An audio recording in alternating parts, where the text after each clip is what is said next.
think we can start. Yeah, let's get started.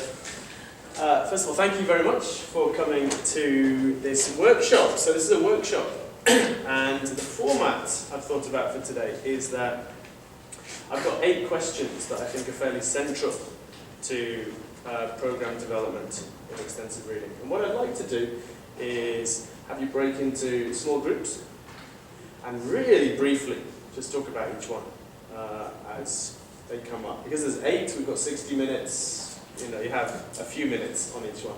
And then for each one, I'll tell you the solutions that we came up with as well. Before that, though, my co-presenter, Daniel Eichhorst, I'm Ben Sheeran.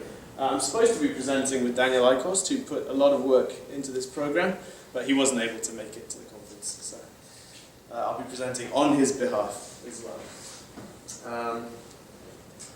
So the first point I'd like to talk about is this, really, which is the difference between extensive reading and what I call using graded readers.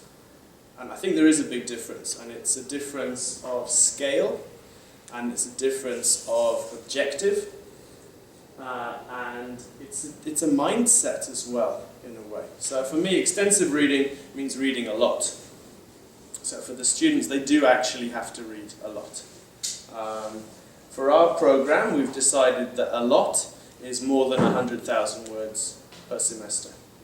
So between 100,000 and then the better students read 300,000, 400,000, and so on. But this is going to very much depend on your learners, so where you set these numbers. But extensive reading should be a lot. Now, within the field of extensive reading, I see a lot of articles, a lot of workshops about activities, kind of supplementary activities, we'd call them. You know, using graded readers to discuss, to talk, to write, and so on. But the students are not reading a lot. So for me, this is the crucial distinction here. Extensive reading is a lot of reading. So these are 2 websites that you might find interesting. The first one is my blog, where I post about extensive reading and other teaching topics. The second one is the website for our programs at university. So extensive reading at talkuniversity.info. And on there, there's some explanation of the program. There's also word count lists for various publishers. Concentrating on the publishers that don't print word counts on the books. I'll throw this up again at the end if you didn't have time to catch it. So today what I'd like to talk about is discuss system development for extensive reading. So we're not talking about classroom. We're not talking about how to do an extensive reading class, but rather how to approach creating a system that the students are going to work within. At the end of the talk, not at the beginning, I'm going to give you one of these, which is our bilingual program guide aimed at teachers. So this is basically explaining the Talk University version. And hopefully we'll have a little bit of time if you have any questions at the end. Another important point is that what we're talking about today is not something that you do once. It's a process. So at the end of the talk, I'll give you a history of our program, and it's changed every year. In fact, it's changed so that handbook is no longer current, unfortunately. It was published in April, and already by the second semester, we've made some fairly substantial changes to the program going forward. So it's very much in development. So if we notice a problem, we try and think of a solution. We try the solution. If it works, we adopt it. So it's a circular thing. Okay, so the system as written here is probably best suited for high schools, or maybe even junior high schools or universities, kind of large-scale classes with teens and above. However, it is adaptable. So you can adapt it for example, eikaiwa, for self-study, for independent learners, and also for younger children, using the same ideas, but to create a program for younger children. So I teach at Tohoku University. It's in Sendai. It's a national university, so we're quite lucky. We've got good students. I teach in the centre, and that means that I teach the compulsory English classes. So I'm teaching first and second year students from all the departments. So I've got nurses, I've got agriculture students, I've got doctors, I've got teachers, and so on. Engineers, a lot as well. And today, so I'd like to make some groups. I'm not sure the best way to do this. We've got, what, 11 people? And then, so, yeah, if you could maybe move forward one, yeah, a group here, two people put together like this. Groups of two groups. Three, you make two groups of three, and groups of four.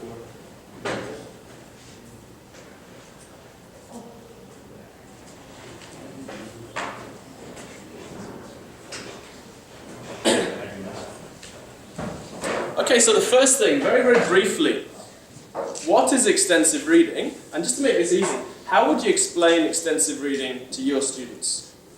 So just for maybe 3 minutes in your group, very quickly say your version of this.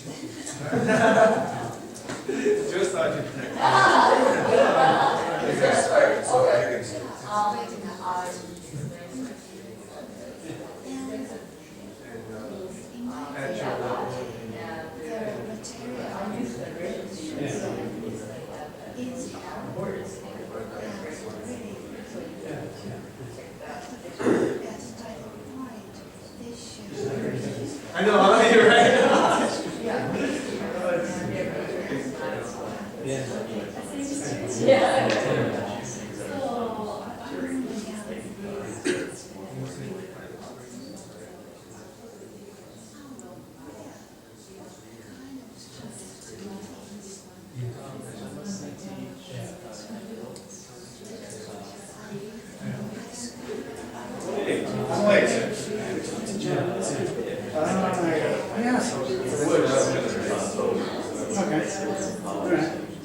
This is the extensive reading, right? Yes, that's right.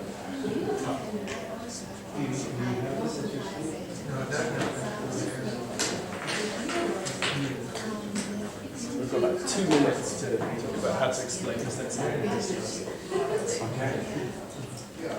Hello. I'm late.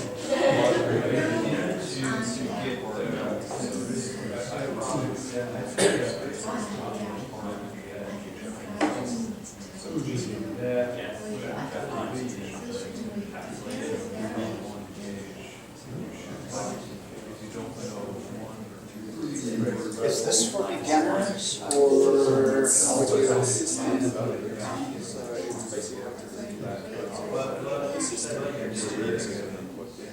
Okay, because we have the library and we have we're starting to use M-Reader and what have you.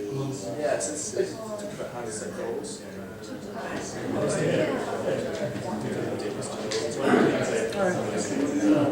I'll see what you have to say. Thanks.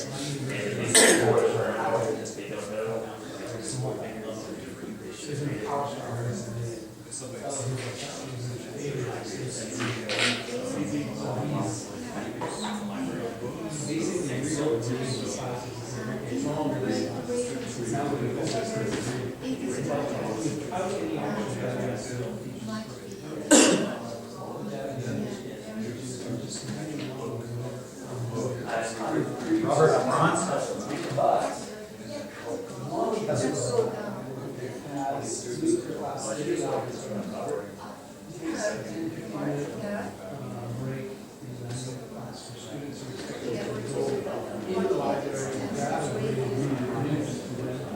Okay, let me just stop you there. Sorry, we're going to have to be quite quick on each of these. For me, there's basically 3 things that are involved in this. So basically, extensive reading should be extensive, so you need to read a lot. It should be easy, and it should be interesting. And as long as those 3 are fulfilled, I think it's okay. So that's how I put it to students. Secondly, how do you classify readers in your school, your program, and so on? How do you basically classify them. What levels do you have? Do you put them into different genres, that kind of thing? How do you organize the books within your program? Okay, so about 2 or 3 minutes for this.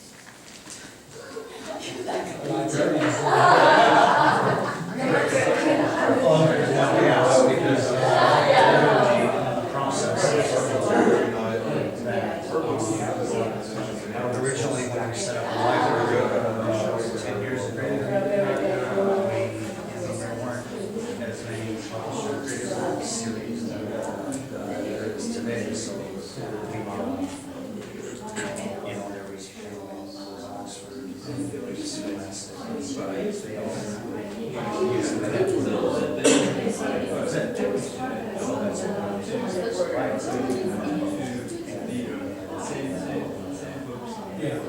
that's not good. At some point, I realized that we also classification system. It was only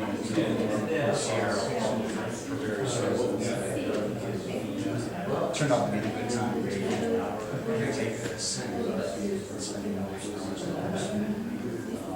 going through lists of all this doesn't and what do you have going on? We've are now using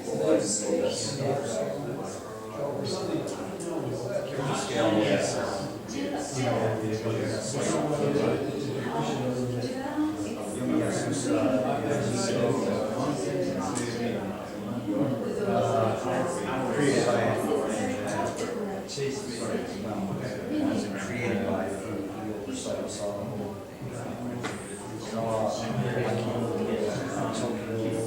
SSS guy,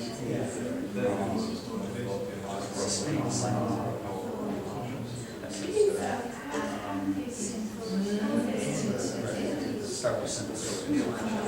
And anyway, a lot of these publishers just use it.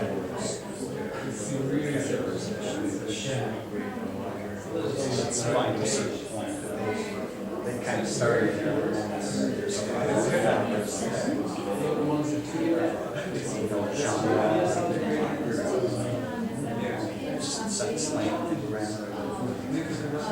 so anyway, they went beyond that.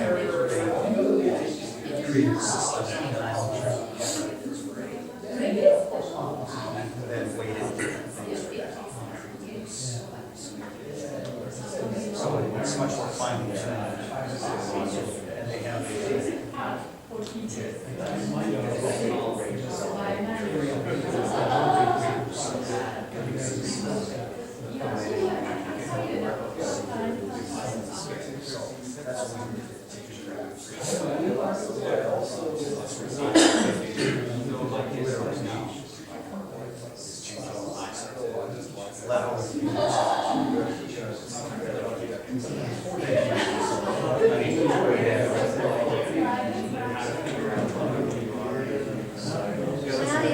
I didn't know that our office people got all excited. I came back from vacation.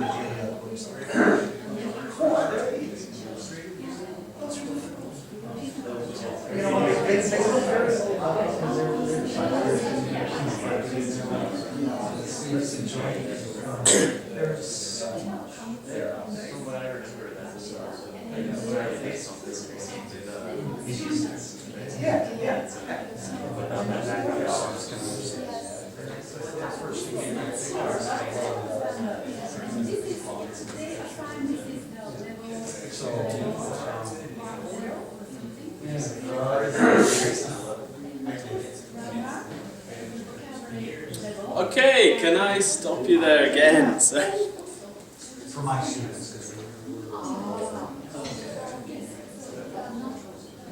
okay, so I think this is both really important and really specific to your system. So it's important because if your classification is clear and logical, then it's going to help the students find books that are at their level and interesting. And it's also extremely individual because it very much depends on your teaching situation, your learners. For example, At our university, we use the Extensive Reading Foundation scale, which is 5 levels, which are then subdivided into 15 levels. We just use the 5 levels. We don't need the fine-grained division. There's another scale used in Japan called the Yomiyasa level, developed by Akio Furukawa. And that is really good for students that need more kind of gradation. So our students are quite good. They're very academic. They've got lots of English. They can make big jumps. Right? It's not a problem for them. But when I teach children in an Eikaiwa school, we need much finer levels. Right? The levels have to be much more graded, and the Yomiyasa level gives you much more of a scale that way. We don't classify books by genre at the moment, but it's something I'm thinking about, because our students do express strong preferences. We did a survey, and I think 20% of students said they preferred non-fiction, 50% said they preferred fiction, and 30% said they liked both. Just as a really rough guide. So maybe it would be useful for students if we marked the books. You know, this is a fiction book, this is a romance, this is action, and so on. It would be a lot of work at the moment, so we haven't done it yet, but I'm thinking about it. The way we show the levels is we put coloured stickers on the spine of the book. So we have 5 colours for the 5 levels: red, orange, yellow, green, blue. And I put stickers on all the books. 27,000 so far, and counting. So that's a lot of work for the program administrator. All right, next one is a bit more technical maybe. Do you have reading targets for your program? And how do you set them?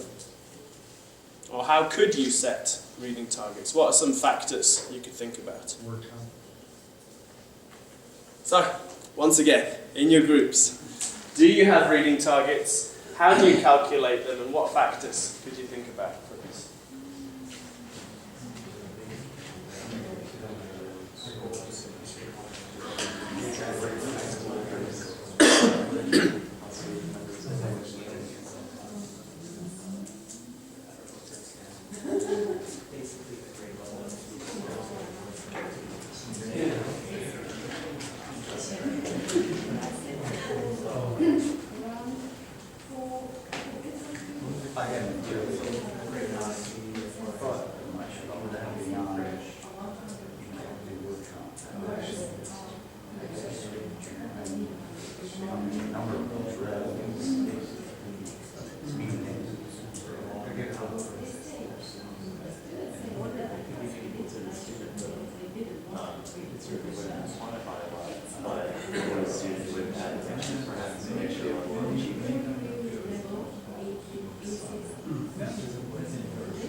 Not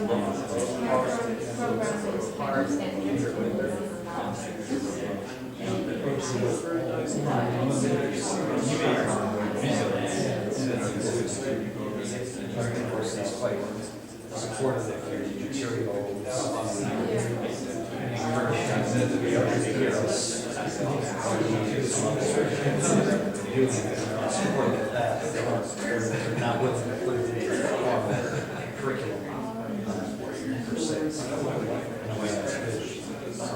It gives me a little more freedom.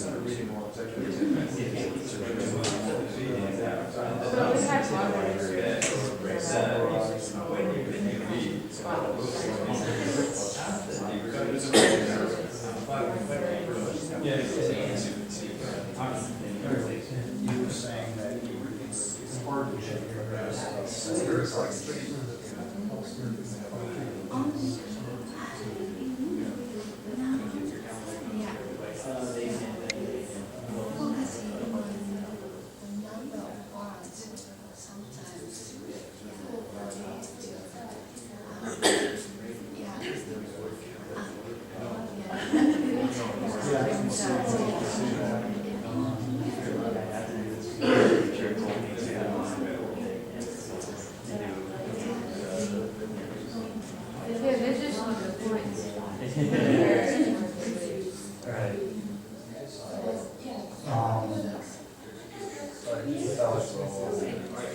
So we could tell them the number of books is important, but then people just release a bunch of simple ones to make it over the phone. Okay, let me stop you again. This is going to be a common theme throughout the presentation.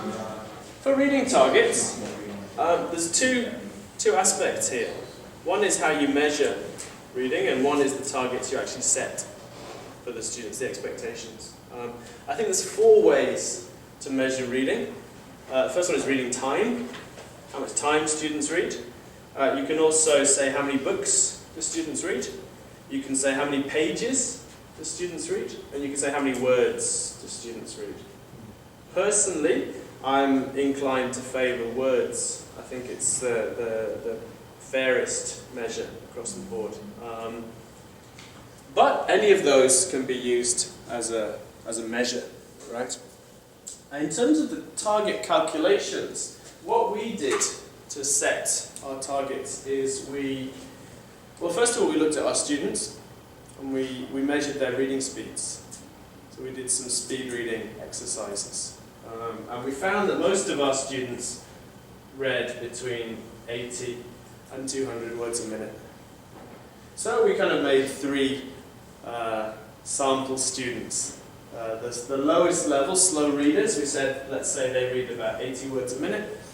And then we said normal students, let's say they read 100, and then exceptional students read 200 words a minute. And then we looked at how much time can we ask the students to give to our class. And we looked at the university guidelines, which said that classes should have about an hour, at least an hour of homework per week per class. And we said, okay, so how much time do we want to use in class? So we said, okay, so we use 45 minutes in class, plus an hour outside of class, multiplied by the reading speed, and that gave us some numbers that we could expect per week. And then we use those numbers to set targets. And what we do with our students now is they have a weekly target, they get a score each week for their reading, and they get a score at the end of the semester for the total reading they've done.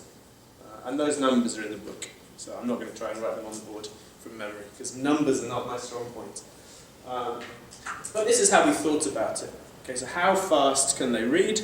How much time can we ask them to put in? And how many classes do we have? So we have 15 classes across the semester, 15 weeks. So multiply all this together and you get some numbers. And for us, those numbers worked out at 100,000 words to pass the course, 200,000 for kind of B, and so on. What was it? 3. Yeah, the numbers A are in here, and B have changed since then. So. But roughly, we topped out at 400 and 700. So anyone that read 700,000 words graduated from the graded reader program and went on to read ordinary books. I've only had 2 students do that in 5 years, so it's not normal, but some students do. Most students, just for reference, we have a big group who just clear 100,000. They want to pass the course, but they're not that into it. We have students spread out here, and then we have another kind of largish group, just below 400,000. And then the odd, weird individual up here. But that's how the distribution works out for us. But that's basically how we think about setting targets. So we try and make sure the targets are actually based on the student's reality. There. Next thing, what should students do in class? So we have an extensive reading class. We're quite lucky. We have reading classes once a week for first year students. So what would they do in your class if you had an extensive reading class? Please discuss or share, as we put it. That's a big So you guys don't have actual classes? You're in it. Yeah.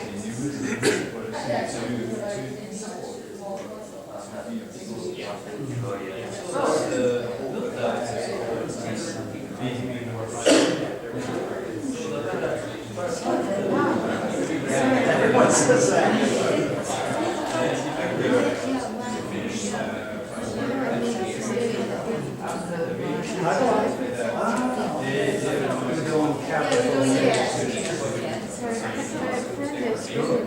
Okay. Are you coming back or are you going?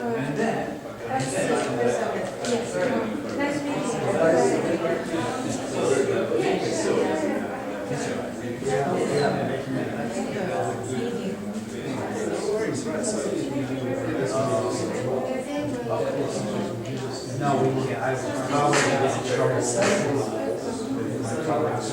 We wrote it because we have a section. First year. If you read this, 2 classes first semester, English, second.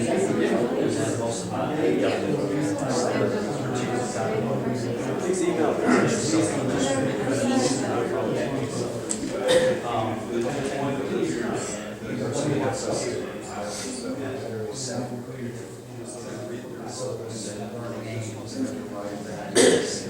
There's no room for extensive reading.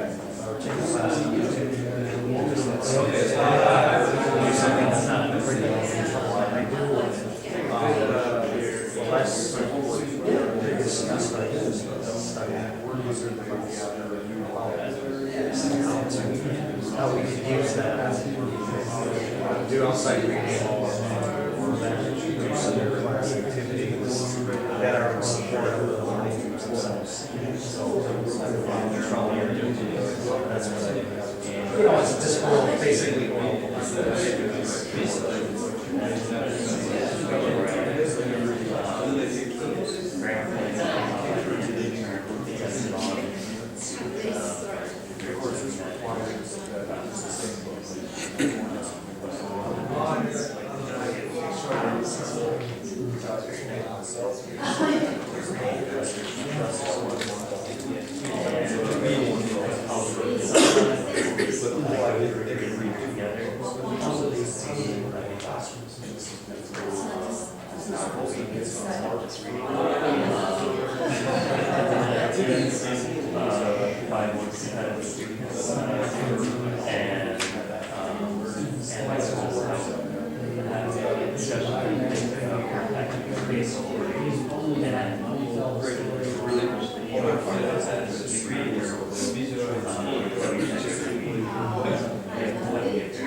pick up the books and so on. So it's a big challenge. And the question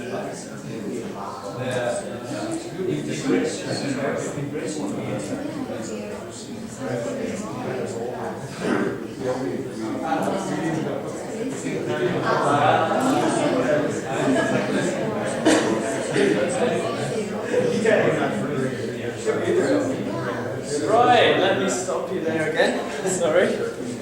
So for our program, my goal, my vision for this program from the start has been that it won't be just me. I hope all the teachers in my university will start using this with their first year reading classes. Especially the first year reading classes, because it gives them the best chance of continuing with it.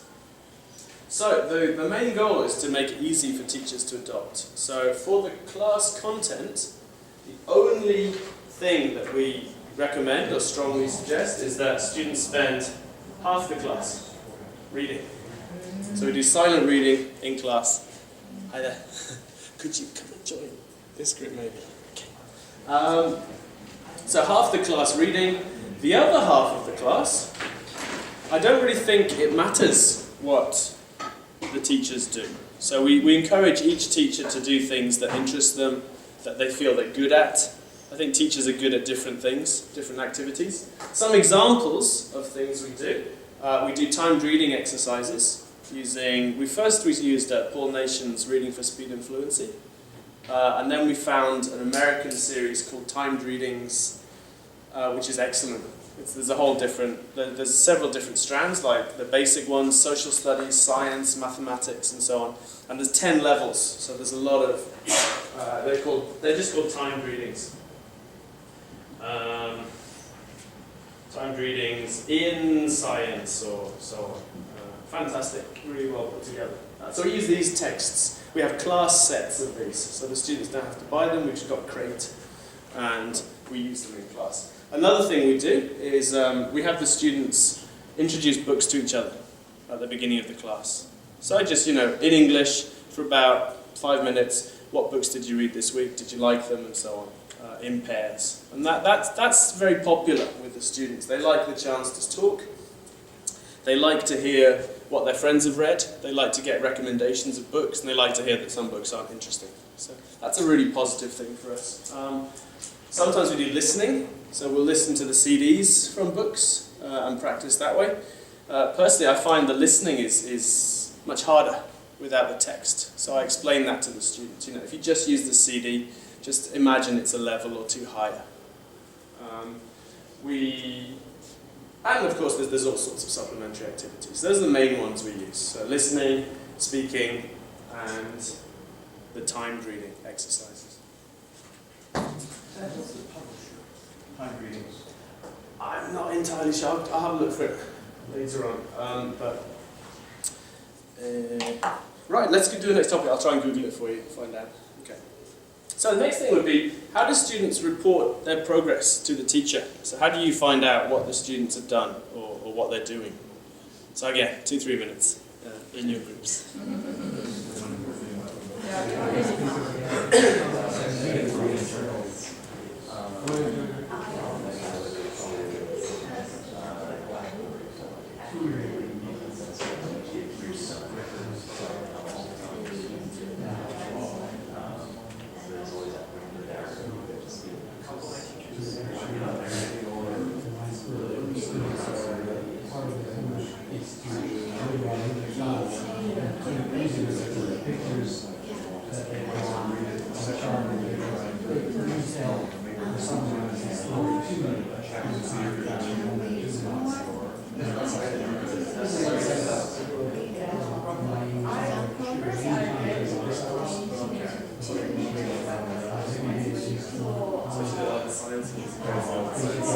So that's self-reporting. They say they must do that.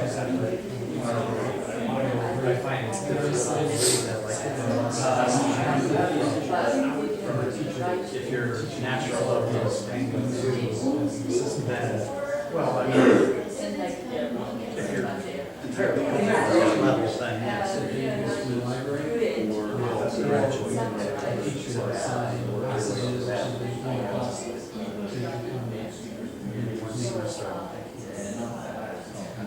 Most of my students can't move out of the level that they're in.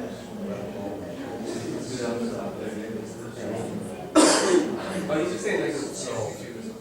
Yeah. I think everybody has that. Something you should see.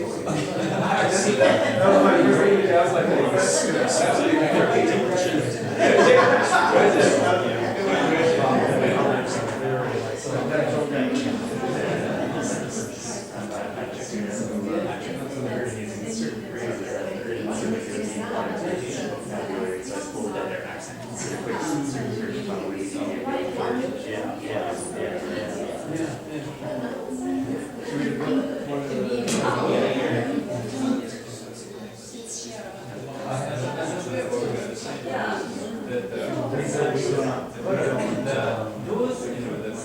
No, we don't do it in class. I started kind of surveying essays that they're reading. How much time they spend, how much they take our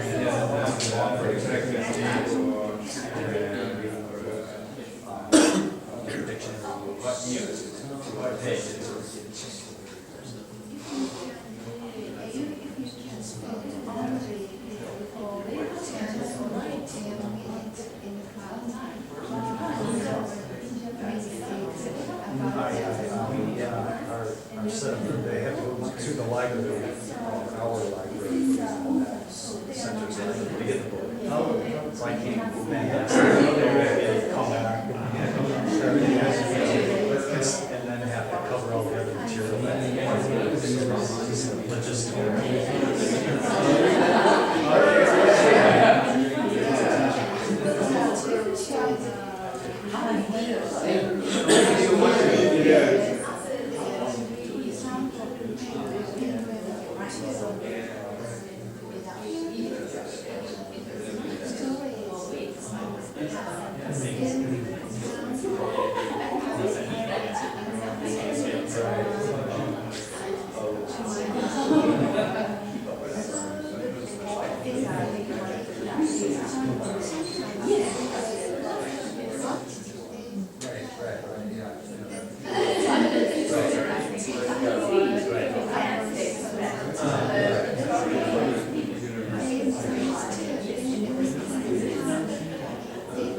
Okay, let me stop you there. Right. So there's a couple of ways to do this. What we've developed is we have a weekly report sheet, and on that sheet students will write how much time they spent reading, the books they read. They'll add up the word counts for us, so we have that weekly word count. And once they reach a certain level, they write book reports for each, not each book, but so for example, at the lowest level, they don't write book reports because the books are too flimsy, right? There's not really anything to write about. Once they reach the orange level, which is kind of bookworms 1, penguin 1 kind of level, they start writing up to 3 reports a week. So if they read 1 book, they write 1. If they read 2 books, 2, 3, 3. If they read more than 3, just 3, kind of thing. For the next level up, they'll write 2 book reports. These are longer books. These are kind of bookworms 3 kind of level. And then if they get to the highest level books, they'll write 1 longer book report for that. There's a few problems with this system that we'll talk about in the last discussion question, which is that. It's kind of the crux of the system, actually, because if you can't maintain the integrity of the system, the whole thing collapses. So this is really, really important. That'll be the last thing we'll talk about. I think we'll skip this one, because we're running out of time, and I think it's quite specific. And also that one. So let's actually talk about the elephant in the room. So how can we stop students from cheating within this self-reporting system? But let's take about 5 minutes for this. Right now, my failure.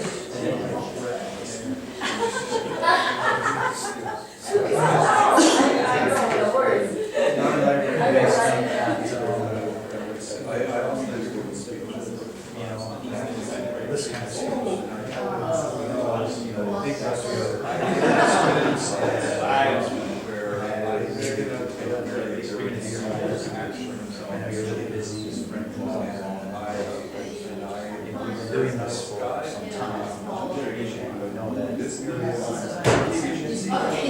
busy or something like that, and American book report, and they do that. So we understand what's happening sometimes. I can't, well, we have made ways to set people who are watching. But I think it is. Of course, I never. Yeah. Well,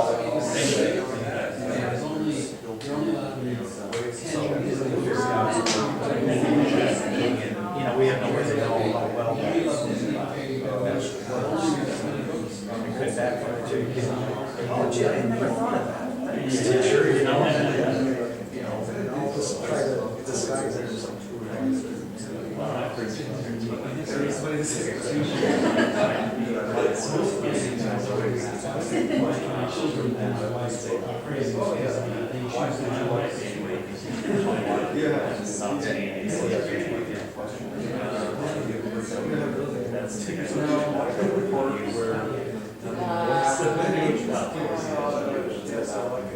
Well, I have to.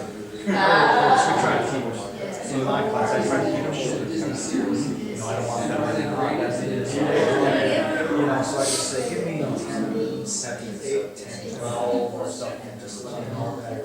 Show me that you really go to 10. That's fine. I don't think that's more than that. What's in your bag? Long. I mean, you know, I'm telling you, I have it right on the sheet. A lot of times, it shows me just sit there and take the time to read it. But that's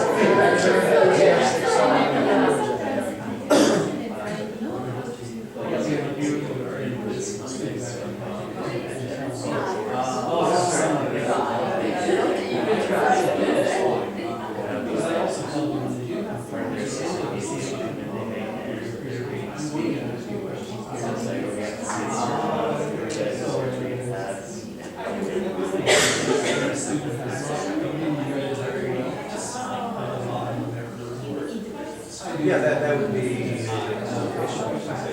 far as cheating.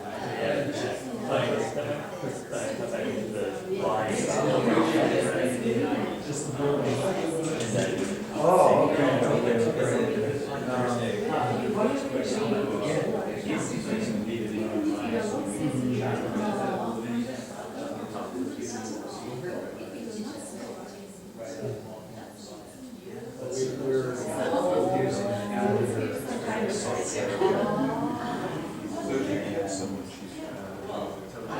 That's good as far as the goal is, you know, they've got a program.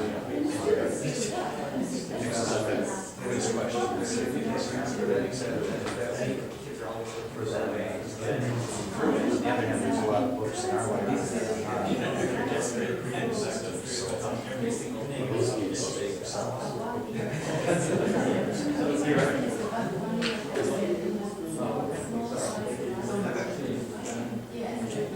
They got, I think he says they've got 2,500. Most of the major publishers. Most of and readers out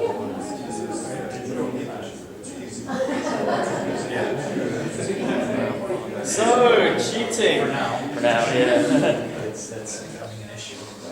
If students get away with cheating and get good grades by cheating, your program's dead. It's finished.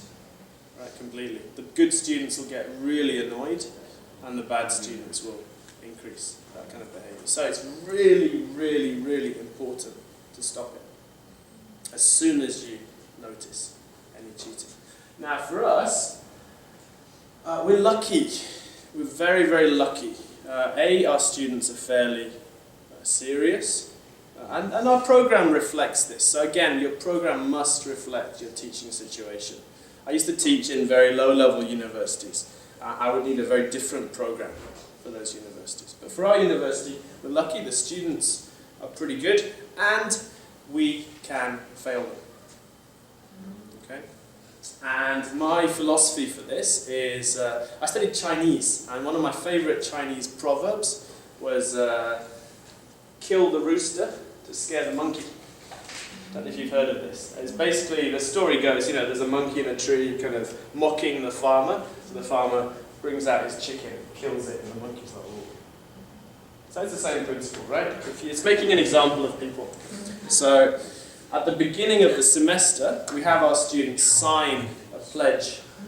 So the pledge is in Japanese and English, and it says, I understand that if I submit false information on my weekly reports, or I take text directly from the internet for my book report, or directly from a book from my book report, or directly from my classmate for a book report, I will fail this course immediately.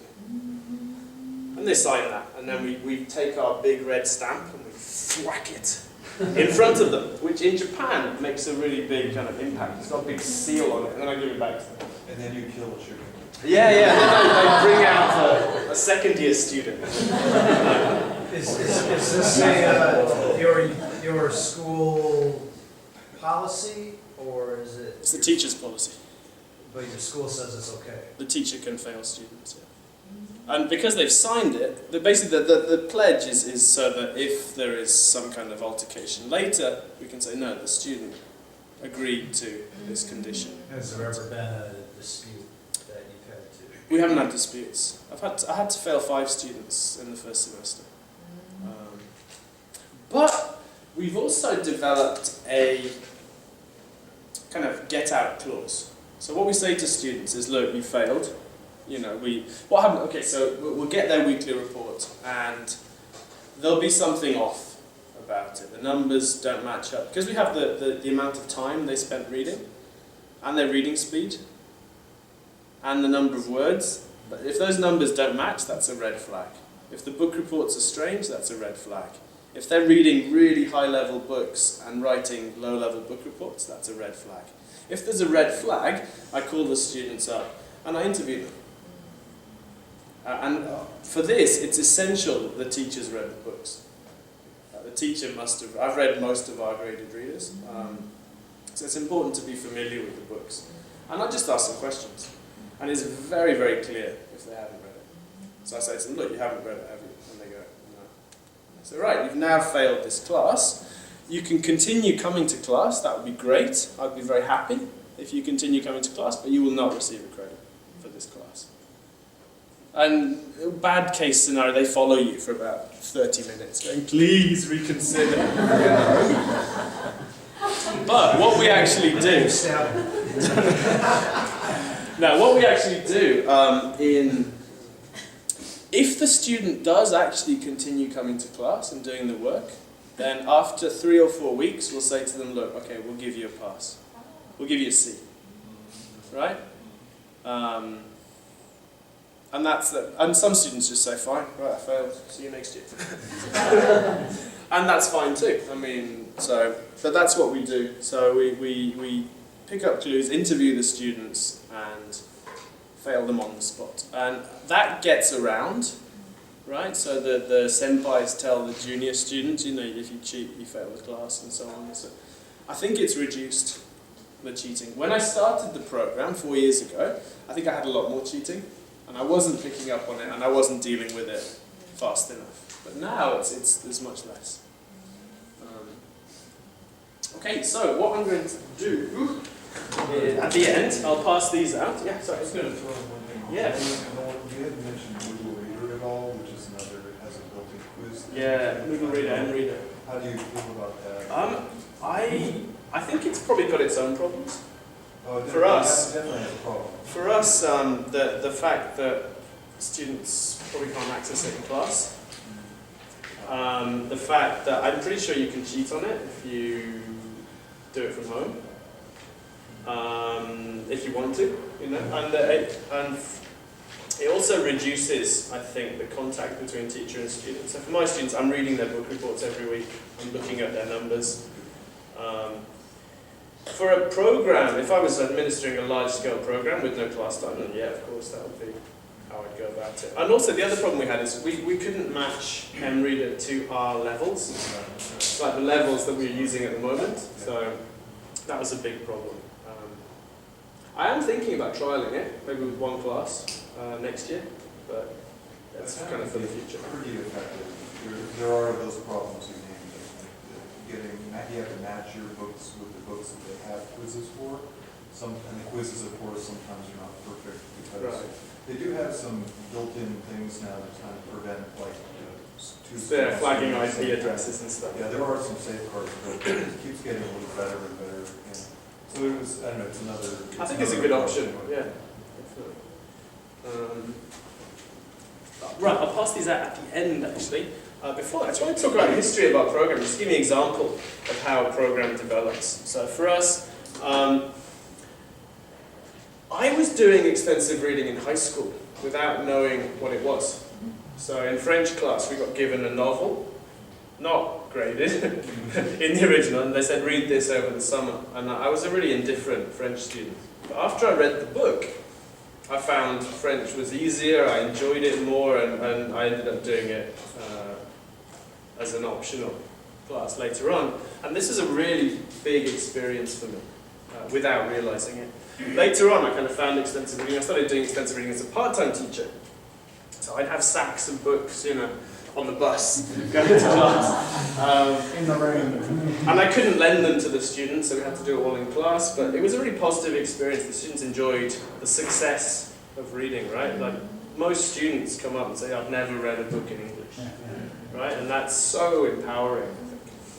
And I also did extensive reading at Kiowa School, which is much easier because you don't really need targets and you don't really need cheating. You just talk to the students and you say, okay, well, what did you read? No, you didn't read this week, come on.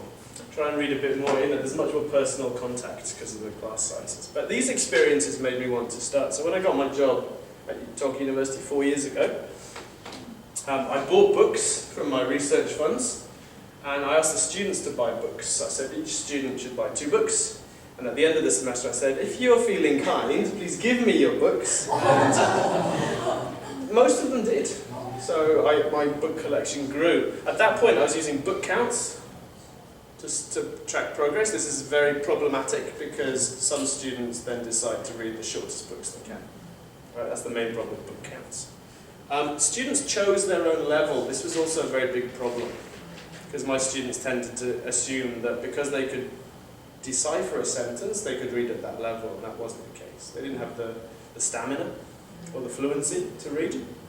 So it was too hard, and they were doing it. And we had book reports for each book, which was a bad idea because it's a disincentive. Each book you read gives you more work, so you don't want to read any more. Year 2, I didn't have enough books, so more research funds and more students buying books. We started using page counts, which again is not great because some pages have pictures. And you can multiply, you can say, okay, this is an easy book, so it's 0.5 times the page count or something, but it gets it's still not perfect. I made the students start at the bookworms 3 level, which was still too high for some students.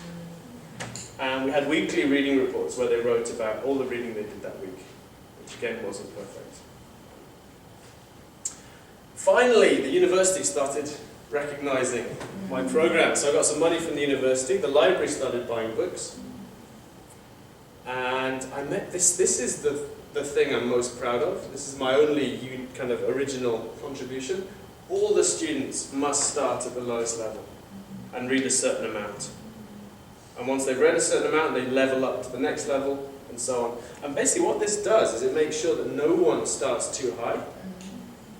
And you'd think the high-level students would resent this. I had students from Malaysia who were fluent in English and who were reading philosophy. But even those students didn't mind this because they could burn through the easy books, right, and finish it really quickly. And so for me, this was a real breakthrough for the program.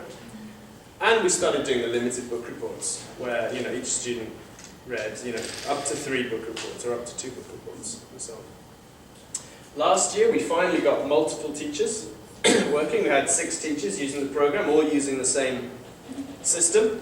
We got lots of books in the library because the library saw their their borrowing numbers go through the roof because we were forcing the students to borrow, which means that they can get more budget. So they loved us. This year, I had the librarian come up to me and say, "What do you want? We'll buy anything." Unlimited budget. So I ran out of readers I could order, basically. I bought all the readers I could find.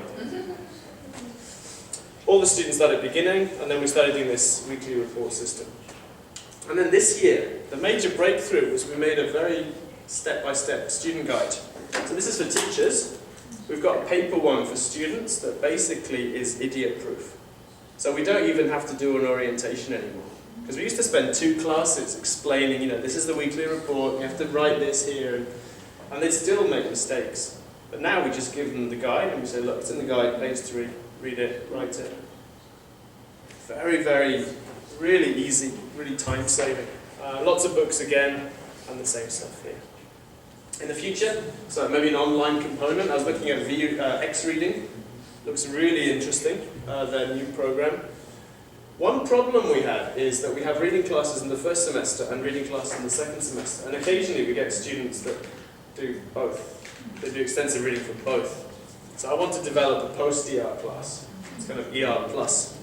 The engineering department approached me and said, we want to do extensive reading with our students within the department. Can you help us with a program? Which is very exciting. So that's going to be more a kind of self-study support program. And also, I want to help students and staff who want to do extensive reading on their own. So develop more online explanations, resources, that kind of thing, to encourage staff as well to start doing extensive reading. And that's it. So I think we've got like 1 minute or 2 minutes for questions, if anyone's got a quick question. Yeah? Yeah, 2 actually. But first I wanted to ask about reading speed. You said you knew each of your students' reading speed. How did you Oh right, we do the timed reading things. Oh, okay. And I also have their worksheet for that. So each week they do 2 timed readings. And you can see, this student reads about 100 words a minute. What text did you use for reading speed, though? Oh, for the timed reading books. Yeah. It's called. So timed readings in... Oh, right. All Those ones textbooks. that you- Okay, right. And you were going to Google that publisher for it? I did, it's McGraw-Hill. McGraw-Hill. Yeah, and English Books imports them for us. So. Yeah. So how do you evaluate the results with extensive reading? Because your university is very supportive to expand extensive reading. Probably that's because you achieved something. For us, student Hyoka, so the student evaluations of the classes are really good. And this year, all our students have to take the TOEFL ITP. So this year, for the first time, we've got permission to get that data. So we're going to look at students that took extensive reading classes in the first semester and compare them to students that didn't take extensive reading classes in the same department and see if there's any difference in their TOEFL scores. For our university, we got some money to increase our TOEFL scores within 10 years, and there doesn't seem to be a plan on how to do that, so I think this is a good chance for us as well. Ben, when are you going to do that? When? This TOEFL. Oh right, they take it in December, and December. we'll get the scores in January, February. Okay, because I'd like to contact you about that. too. Oh, okay. I did a with the TOEFL bridge Oh, okay. scores. And Definitely, yeah. How to motivate a student continuity to... That is a really, that's so important, yeah. For me, one key thing is that the students continue after the class. We do a survey, and we ask the students, are you going to continue reading? And 85% said yes, but it's easy to say yes. So what we're going to do now is we're going to look at the library and see if 3rd and 4th year students are borrowing books, because they don't have extensive reading classes. So if they are borrowing books, then they are continuing reading. It's a bit rough, but it's the best we can do, because I only see my students for 1 semester and then they disappear into the university. Alright, I think we have to stop here, but I will be around if you want to come and ask me a question. Please take as many books as you like, because we've got too many, and a name card as well.